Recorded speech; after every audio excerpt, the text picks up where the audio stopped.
Welcome to the Mind Design Sports Podcast. I'm Brandon, and in each episode, I'll be talking about sports psychology with the guest speaker. If you want to design your sports experience, you've come to the right place. If you want more tips and insights on how to improve your sports performance mentally, check out our website and other podcasts at mind-designsports.org. Hello, everyone. Today we have very special guests, Armin and Torey Troggio. Is that how you pronounce your name, Torey? Troggio. Troggio. All right, perfect. And from SportPsychMDs, and they're also our partners. So happy to have you guys on. Armin and Torey are both co-founders of SportPsychMDs and are both psychiatrists who both have great sports background and knowledge. Today we'll be chatting about general sports psychology techniques, touching on the mental fitness program that they have with foundational pieces of gratitude, mindfulness, communication, and confidence. And hopefully we can touch on these topics. And I think highlighting these would be super helpful for the audience. And thanks for joining me. Thank you for having us. Appreciate it, man. Happy to be here. Let's go. Let's do it. All right. Just tell us about your sports background and maybe what sports you played back then.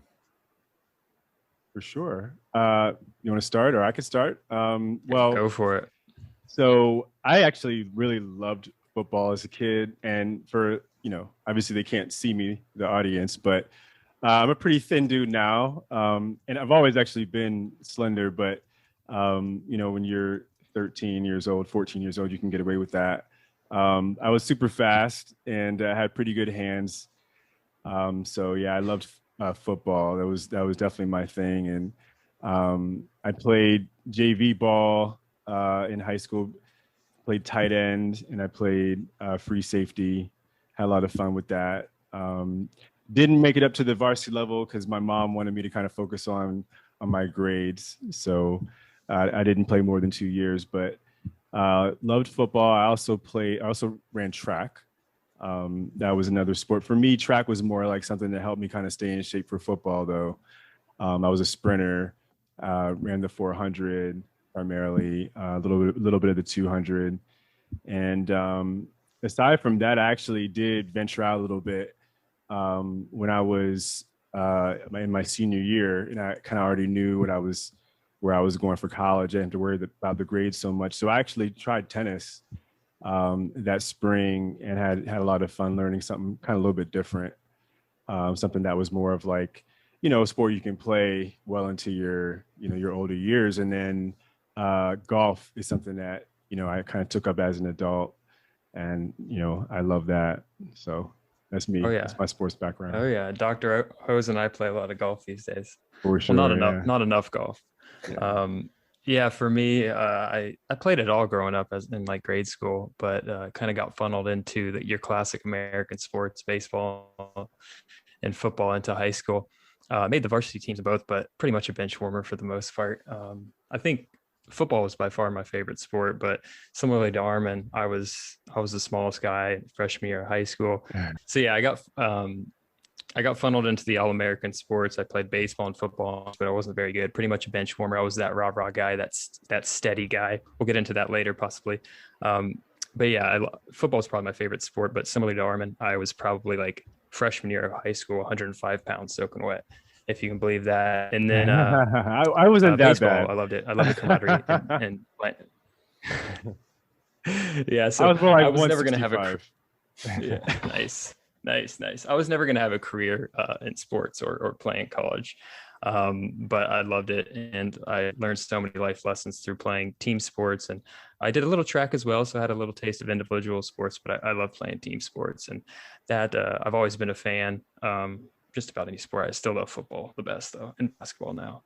But yeah, so that kind of laid the foundation for my work ethic nowadays, and led me to become Armin and I bonded over our love for sports. So that's why we became sports psychiatrists and started SportPsychMDs. So you guys played so many sports. Like, how have your experience in each one of them kind of built you, and any lessons that taught you? For me, it's all about resilience. Yeah. Being like one of the shorter, smallest guys playing a sport like football, you learn that you have to learn new ways to overcome, you have to rely on your strengths. You have to figure out new ways to get around the bigger guy, or because you can't run through him. So you have to develop different strengths that you have to pay attention to the playbook. You have to listen to your coaches to be a good team player. You learn essentially what I'm saying is you learn the value of hard work. Because if you're not the biggest, strongest, fastest person, you have to work harder than everyone else to be on the team, to make an impact. So that's why I learned how to bounce back. I learned how to work hard, all through sports. Got it. Yeah, definitely. Like that's really well put. I mean, it's when you're a kid, there aren't a whole lot. You're not like a person that's actually independent, in the world doing your thing. You're kind of protected by your parents for the most part, so it's hard to have like, a lot of life lessons as a kid, and opportunities to really like, test yourself and really, do something, that's a challenge, and I think that you learn so many great lessons through sports, through participation in sports, any sport, it could be a team sport or an individual sport. But whatever it is, it's just about, trying to create a better version of yourself. And that's something I think that is a universal thing. Like anybody, no matter where you're from, right, no matter what your background is, you can get behind the idea of, trying to get better, trying to improve yourself, your skill set, whatever it is, especially when you recognize that you have a talent, in something that is extraordinary, something that makes you special. Like you're going to want to find a way to, to really understand that more, right? And make the most of that, because that feels good. It makes you feel good about yourself. So that's what I had for sure. Yeah. That's what sports did for me. Is it helped me? I was always a kind of a fast guy, and it gave me an opportunity to be competitive and to, feel what it's like to win, and be great at something, or at least attempt to, and it's such an important experience to have when you're that young. Yeah, I think sports. Yeah, I love the. Oh no, go ahead. Oh, I was just going to say, I think the beauty of it is you get immediate feedback. You get results, and you can see those results. You get external validation from fans or from coaches or from other teammates, and you don't get that in a lot of other walks of life. So in order to, you practice your free throws. Positive reinforcement, I think, is helpful to see as a young kid developing confidence. Yeah, exactly. I think sports, when you look back on it and when people stop playing, they start to see the benefits and the lessons it's learned through those experiences. And yeah, definitely like the topics you guys hit on, like hard work, resilience, definitely is what sports has brought for a lot of athletes out there. So you guys are both psychiatrists. For young listeners out there, what is that specifically, and how does it relate to sports psychology? Great question. $1 million question. So most people, probably, especially if you're a kid, like psychiatrist could actually be kind of a scary word. Because, like when I was a kid, I remember like there were certain associations I had with movies, right? Like, One Flew Over the Cuckoo's Nest or something like that, where like you have people in literally like a crazy house, like a hospital where people are kind of, bouncing off the walls in straitjackets, and then you see this doctor, right, that's like supposed to be a part of this, and you're like, the hell, it's crazy. So, people could have that impression of a psychiatrist. That is kind of part of what we do. But it's actually this ridiculously multifaceted field. I couldn't have appreciated how extraordinarily broad and wide-ranging it is until I got into it, got into medical school and everything. But its bottom line is, if you think about mental health, right, and I think a lot of people do understand what that means more nowadays, but it's how to kind of like have stability with the way you think about things or perceive things, how you feel about things, and ultimately how those things make you behave, and how they influence your decisions. That's mental health. So we are medical doctors that try to find different ways through medicines, medical interventions and therapies, various therapies, of making those types of challenges better. That's pretty much in a nutshell. Yeah. Yeah. Okay. Do you have anything to add to that, Tor? Okay. I don't think I have to add to that. No. Cool. That's good. You guys use the term mental fitness a lot. What does that mean to you, and how does it relate to an athlete? How can an athlete learn what that means and kind of apply to their life?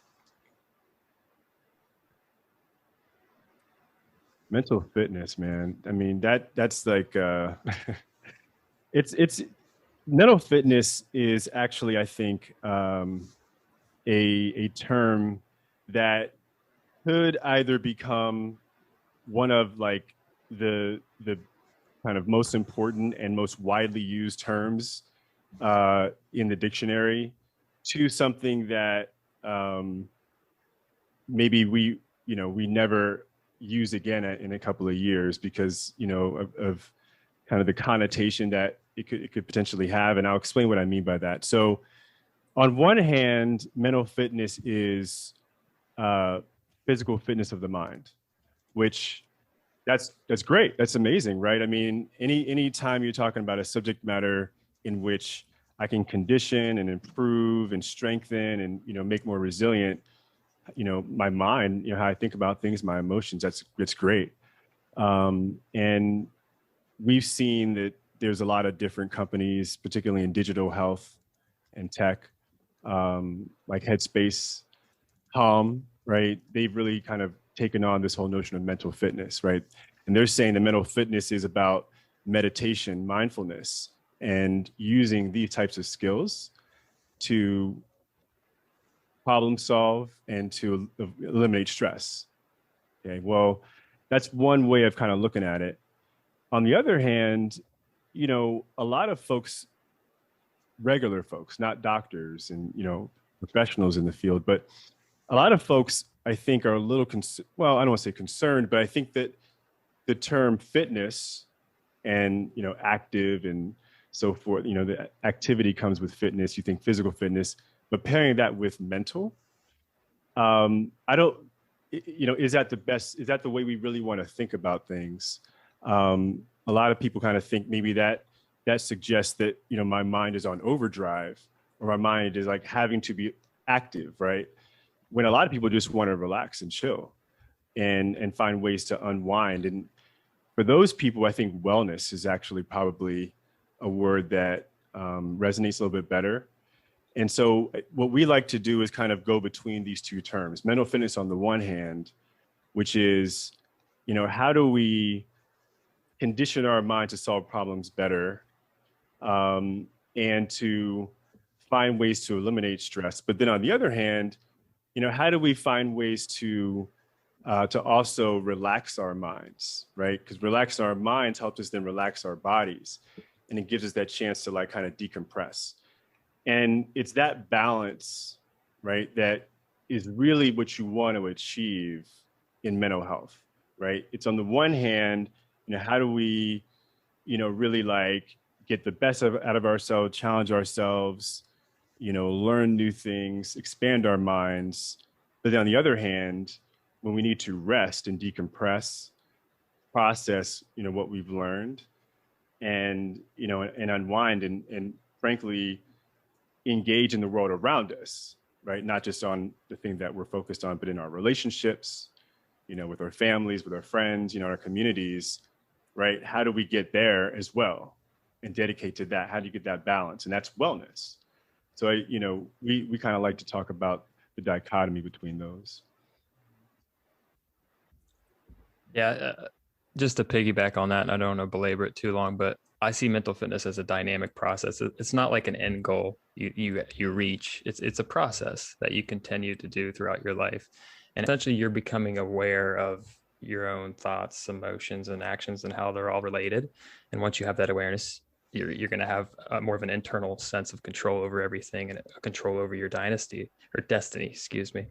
And also gratitude. That's another practice that creates that positive momentum for you to move forward and then communication. These are the fundamentals, because communication, you need to be able to communicate with others. You can't always do it on your own.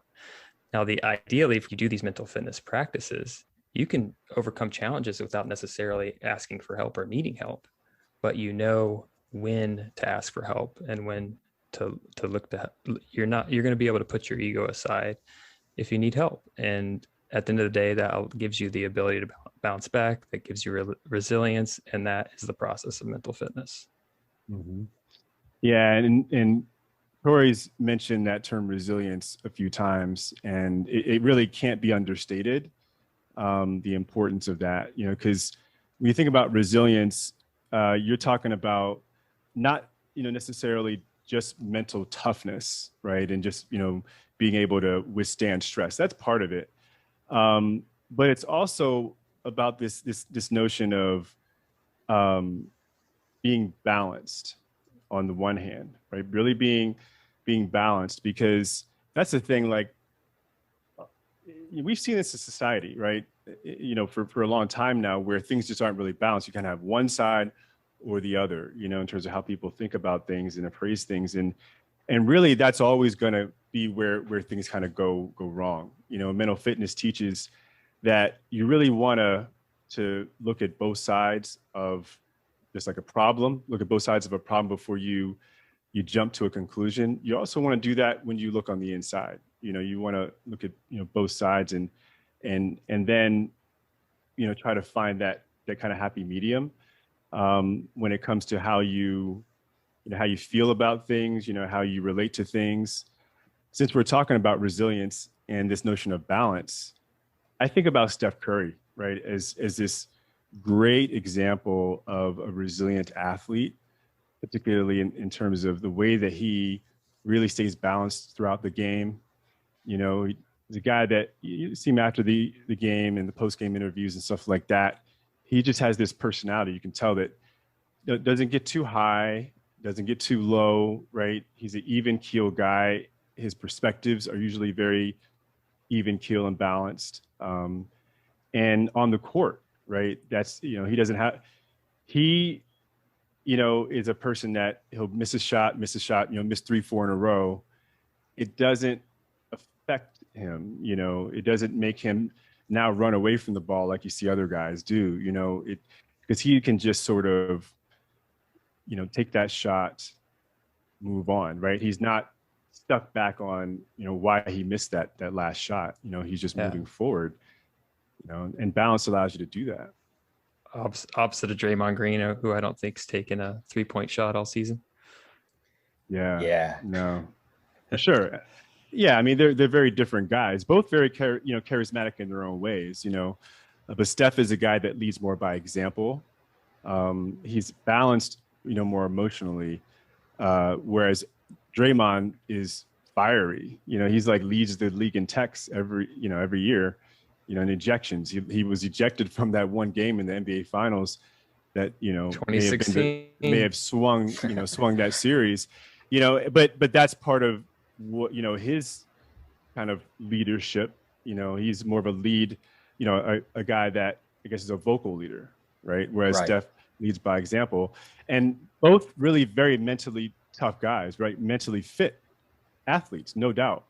But Draymond would be what we would call more of the sort of emotionally resilient athlete, from the standpoint that, that's really the way that he actually is able to channel, his energy on the court is through his emotions, is actually in many ways an asset for him, because he fires his team up.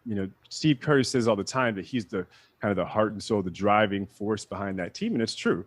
He gets Steph going, you can tell. Steph, on the other hand, he's a very intellectually resilient athlete, right?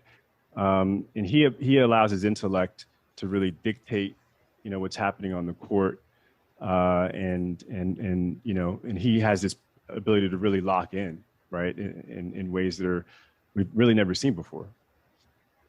No, that's a great example. I think they complement each other perfectly. Like you said, like Draymond definitely is more vocal. Like he always tells people to keep their head up and to keep shooting. Like to James Wiseman, I remember he wasn't doing that well and missing some layups. And then Draymond Green, like he was wired up, and then you could hear him being like, "All of us miss, keep shooting," and that type of thing. So yeah, that's a great example. Yeah. You guys also talked about communication. What does it look like to be a good communicator and vocal leader? Is it just verbal, or is there nonverbal communication as well? Oh, there's Well, definitely yeah, verbal and nonverbal. yeah, definitely. I mean, you know, we talk about this a lot in our program. You know, mindfulness is a multifaceted thing, and one of the aspects of it is you know, this notion of self-awareness, right, and knowing who you are, and that's so important because, like, think about a guy like Steph Curry. If he didn't have that strong self-awareness and he tried to be more of a vocal leader, it probably wouldn't work out too well. He may lose the team because that's not his strength, right? He's not going to impose himself very well in that type of format with being a guy that's cursing people out and, doing this and that. I just don't think it would work for him. That's not who he is. And I think he understands that. I think he understands that he's the kind of guy that just kind of based on, frankly, his build and, kind of his size and how he looks and these different things, which he understands, he's going to have to allow his play to do the talking for him, on the court. And, that's why he shoots more than anybody else in practice. And, and he's always going to be the guy that's going to be kind of putting in that work to let his performance do the talking for him. Leader by example. Yeah. And so I'll piggyback on that by another person who leads by example. And we'll stick with the NBA references is like a Kawhi Leonard. He's not going to be your vocal guy who's going to give the pregame speech, but he's going to lead by example. He's going to bust his ass in practice and it's going to show in the game. And then, you do have your verbal leaders. You have the people that are going to chew you out if you do something wrong, like a Michael Jordan, or if we're switching gears to a different sport, maybe not someone who's going to chew you out, but a vocal leader, someone like Drew Brees, the quarterback for the New Orleans Saints. So Drew Brees, he's known for giving those rah-rah speeches before games. He's someone that knows that and this is a guy that probably leads by example and also verbally as well. But you have to know who you are. If you're the person who is social and likes to talk, then you could be a verbal leader as along with leading by example. Let's look at specific coaches, because I think this is important when you're a coach. You got someone who you got your players coach, like a Mike Tomlin for the Steelers. This is someone that's is going to obviously make connections. And at the end of the day, when you communicate with someone, it's all about connecting with them. Mm-hmm. So you not only have to understand yourself, but you have to understand your team. You have to understand your teammates. You have to understand the players and learn how to best communicate with them. So at first it starts with self-awareness, but then it starts with that situational awareness and awareness of other people. So someone like Mike Tomlin is really going to dive in deep and really get to know his players, buddy up to them, versus someone like Bill Belichick, who he's more someone that leads by, I want to say, example with regards to results. He's built this very efficient machine up in New England. And it's a system. Exactly. And he's not going to necessarily buddy up with you and create like deep, everlasting relationships. He doesn't have to do that, though. He has this system that's produced 6 Super Bowl championships, or 5. How many does Tom Brady have? Tom Brady has 6. You know how many Tom Brady has. Everybody knows how many Super Bowls Tom Brady. So more than Peyton Manning. Exactly. Peyton's got 2 though. At the end of the day, it's about knowing yourself and knowing how you best communicate, and then playing to your strengths at the end of the day.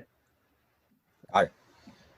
Talk to us about your mentorship program. I mean, not the mentorship program, the mental fitness program, and what are you guys thinking of? It sounds like it has a lot of potential.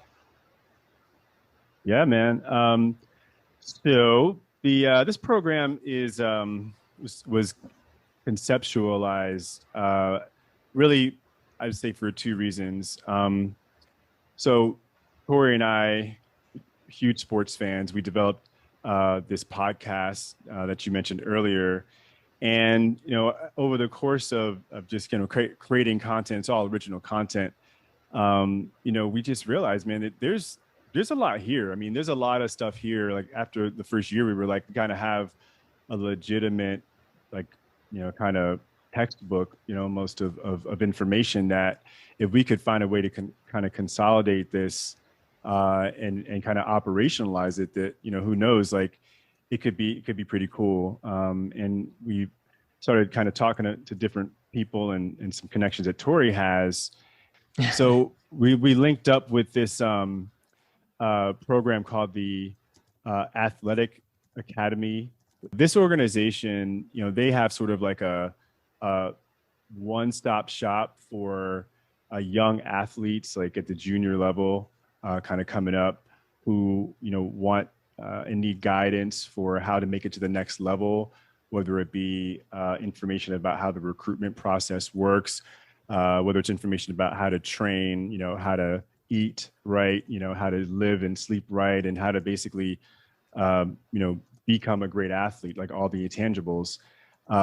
It's a great program, and they kind of approached us and they said, we need a mental health component, right? We need mental health is extremely important to athletes. Everyone knows that now, right? It's kind of becoming a thing that is really gaining traction. And they said, well, we can't have this program without a mental health component. And we were so fortunate that they asked us to be that for them. So we have partnered with them.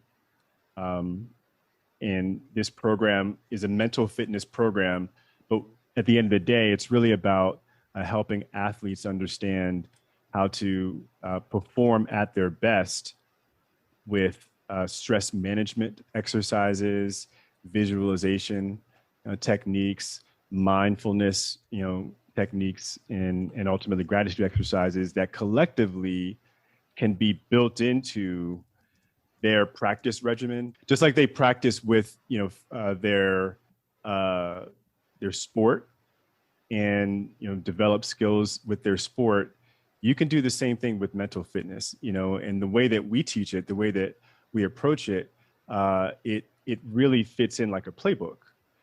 And it's something that can be done efficiently, and that can be done in a way that's very empowering, and really kind of puts you ahead of the game in a lot of ways. Yeah. Just to go on that. The Armin mentioned essentially most of it, but the foundational principles, I talked about it earlier when we were talking about how the mental fitness process, it's mindfulness. The foundation principles are mindfulness, gratitude, communication, and confidence. So we're gonna have specific exercises geared towards developing mindfulness, specific exercises geared towards developing being grateful and having gratitude, and then being able to learn your communication style, how you best communicate with other people, because that's important in sports, whether individual or team sport, and then developing confidence at the end of the day, because that's extremely important.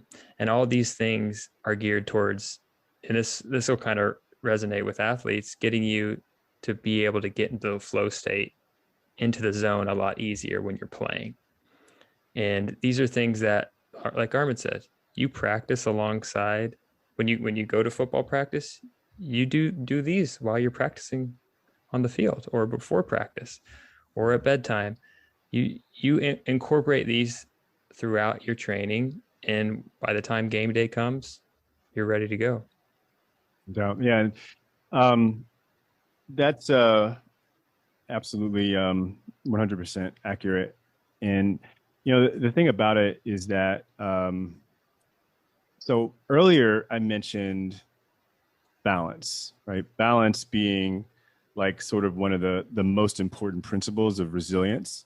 The other term that we like to use is flexibility and mental flexibility. And when you have mental flexibility, what that means is that you're able to withstand change and ultimately bounce right back, right?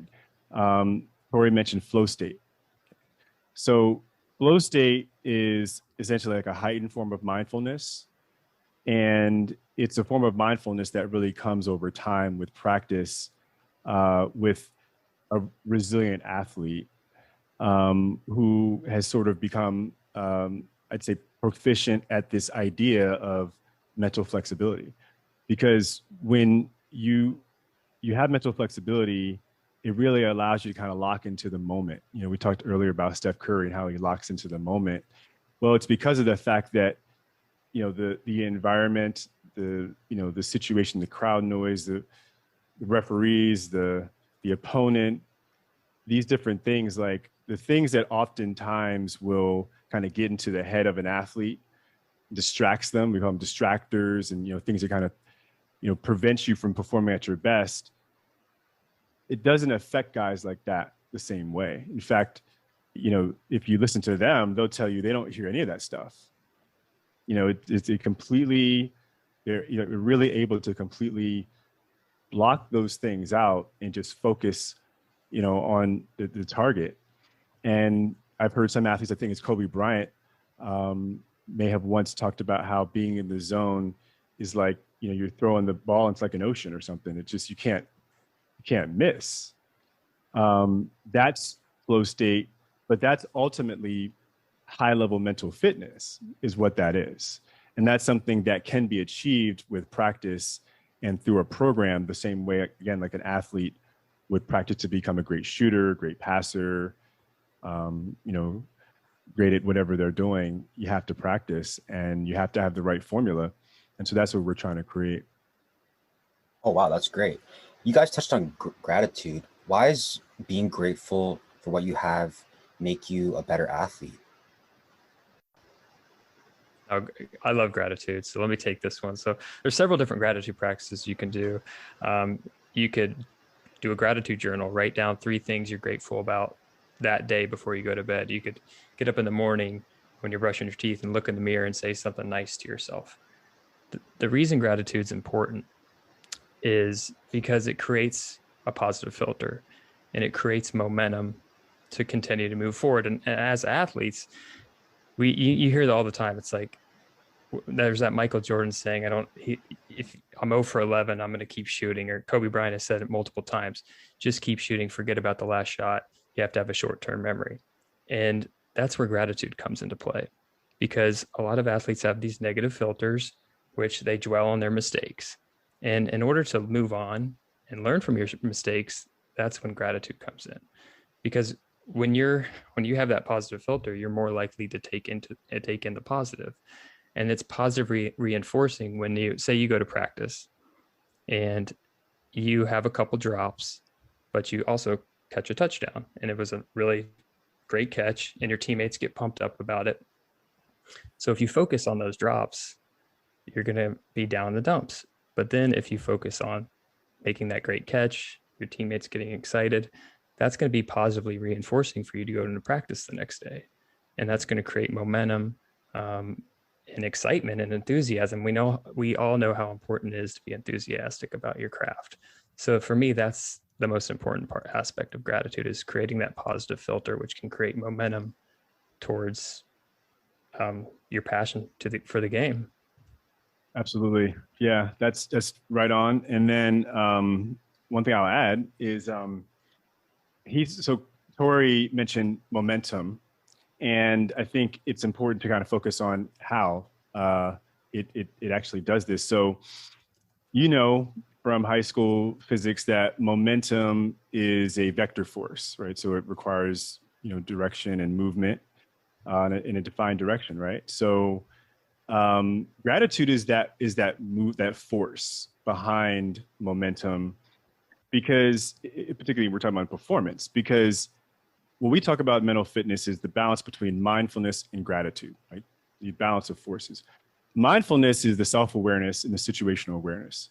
But it's really kind of a static, you know, more of a kind of an abstract thing, right? Like you're present minded, and that's important. But in terms of really, that force that's telling you to act upon what this is, and kind of gives you that intention, that intentionality, that's gratitude, right? So gratitude is, on the one hand, it's really about, we like these two terms, appreciation and acceptance, right? Appreciation and acceptance. And it's really a dual experience. It works in two. So it's appreciation and acceptance, and it's kind of a passive and active experience. If you're not actively doing gratitude, right? If you're not demonstrating it, that's not real gratitude. Gratitude, that's what makes it kind of unique. That's why when you add it to the mindfulness equation, so to speak, we talk about communication kind of being the, what you're doing to really kind of put it all together, like the way you speak, right? Raymond Green, the way you perform, the way you conduct yourself on the court, Steph Curry, right? Well, that's communication, but it's the mindfulness and the gratitude and the balance of those two forces that puts it all together. Because the gratitude is that active principle that, really is kind of the special ingredient. And like Torey said, that's, generates that passion, the love for the game, the love for, yourself in terms of the work that you're putting into making yourself the best you can be, and the love for your teammates if it's a team sport, and you spread it all around. That's what that's what happens. It definitely becomes infectious, I think, if you have that positive attitude, that appreciation for your craft and for your game, that's infectious. And if you play a team sport, that's just going to help your team better. You look at someone like Tom Brady, LeBron James, playing at peak levels, MVP type levels, well beyond 30s, 40s. They're grateful to play a child's game. Oh yeah, absolutely. They say it all the time. They're always thankful. They're always thanking their teammates, their coaches, staff, everybody gets praise. And that's what it is. That's how gratitude kind of works. But then there's this other layer to gratitude that's kind of the X factor, right? Which is, you're not always going to win, right? Even, Michael Jordan talks about this all the time. Like, you miss however many shots, and so you fail X number of times. He missed several game-winning shots, just like he made a few, right? He missed more than he made. But with gratitude, you accept what happened, right? You accept that happened, and you move on, right? You move forward, and that's power. Like, that is actually us as individuals, as people, as athletes, being able to gain power over the situation, right? Mind over matter, as they say. That's it right there. Is like, that happened, but I can still be great. I can still move forward. I'm not going to worry about that. I'm moving forward. I'm moving on. You bring a positive mindset towards your mistakes. So you're not ignoring your mistakes. You bring that positive attitude towards your mistakes. You're a lot more likely to learn from them and move forward. Right. So that's how you get that balance. That's how you get that balance. You guys put it great, because I feel like gratitude, you don't really, when you think of sports, you don't think of gratitude and being grateful, but you guys connected the dots great. And I love the examples you guys gave. So my last question would be, for those younger athletes out there, what is your biggest advice regarding mental fitness, sports psychology, or anything we talked about today? Well, I think that with so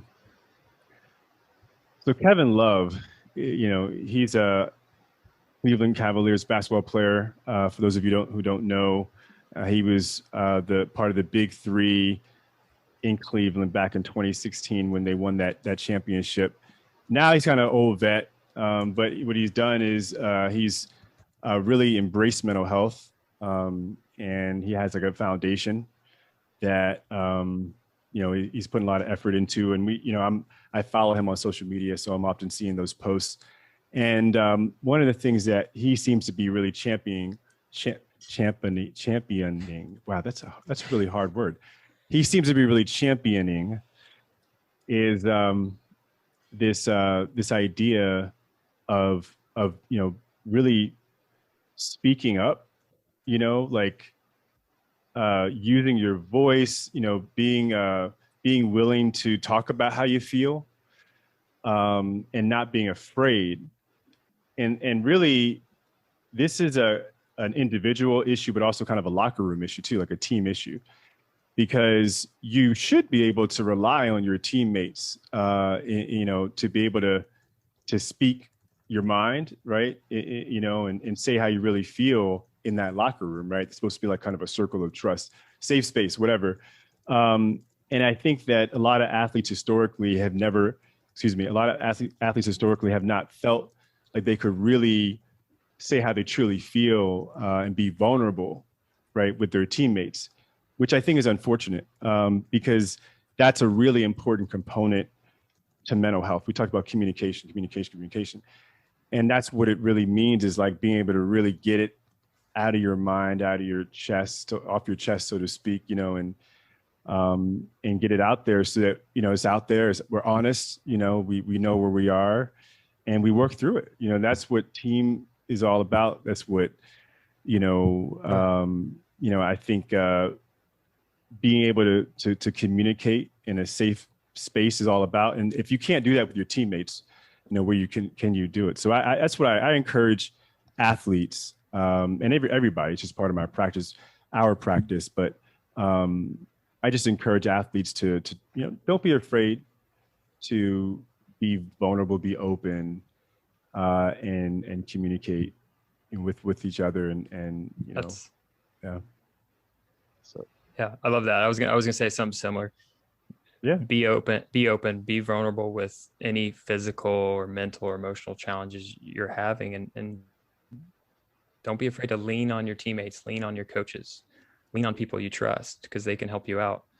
And more specifically, set goals as a young athlete, set short-term and long-term goals, and be open about those goals to people you trust, to teammates, to coaches, and be open to any criticism.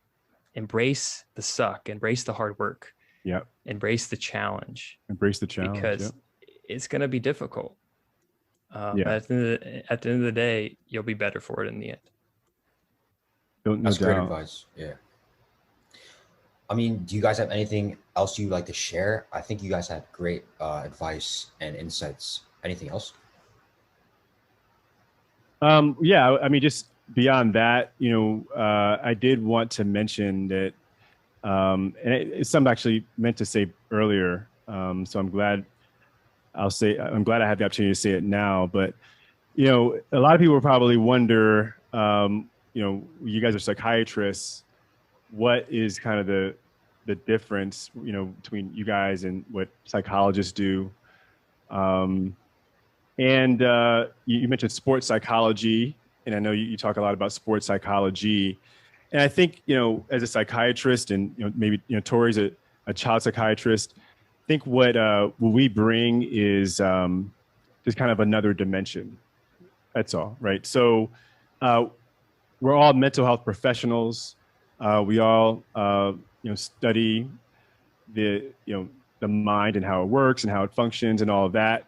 We do therapy. I personally, my private practice is really rooted in psychotherapy as kind of a foundation of the treatment. But having gone to medical school and having a very significant appreciation also for the body, for neuroscience, or medical practice and all of that, the other dimension that we bring is this idea of biology and how biology and how the body, and how, even disease, right? And medical illness, substance addictions, eating disorders, you name it. There's so many different things that are medical problems, sleep disorders, even just beyond depression, anxiety, the quote unquote mental illness issues. There's just a lot of different issues that athletes may face. And a psychiatrist is one that can kind of put it all together and give you a broad analysis of how it all works together to impact mental health. And, it's not just about prescribing medicine. It's just kind of more about the analysis and kind of putting all the pieces together to kind of give you the bigger picture and a more holistic treatment plan. Or anything you'd like to add on? Last thing I'll say is a lot of us who play sports, we love competition, we love competing against other people and comparing. And with that, you're comparing yourself constantly, too caught up into that at the end of the day. And focus. And obviously you want to win versus lose. You want to be successful in your craft. But at the end of the day, what's going to translate off the field, off the court, is if you're in competition with yourself. You continue to try to get better. And you do that by my free throw percentage gets better from my freshman year to my sophomore year.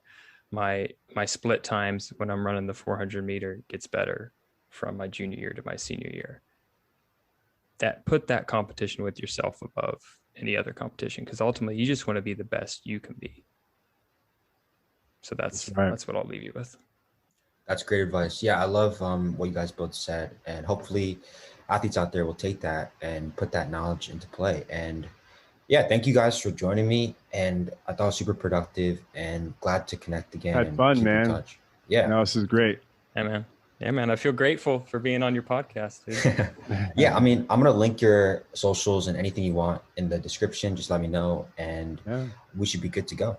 Absolutely. Well, yeah, we're going to continue the conversation. Of course.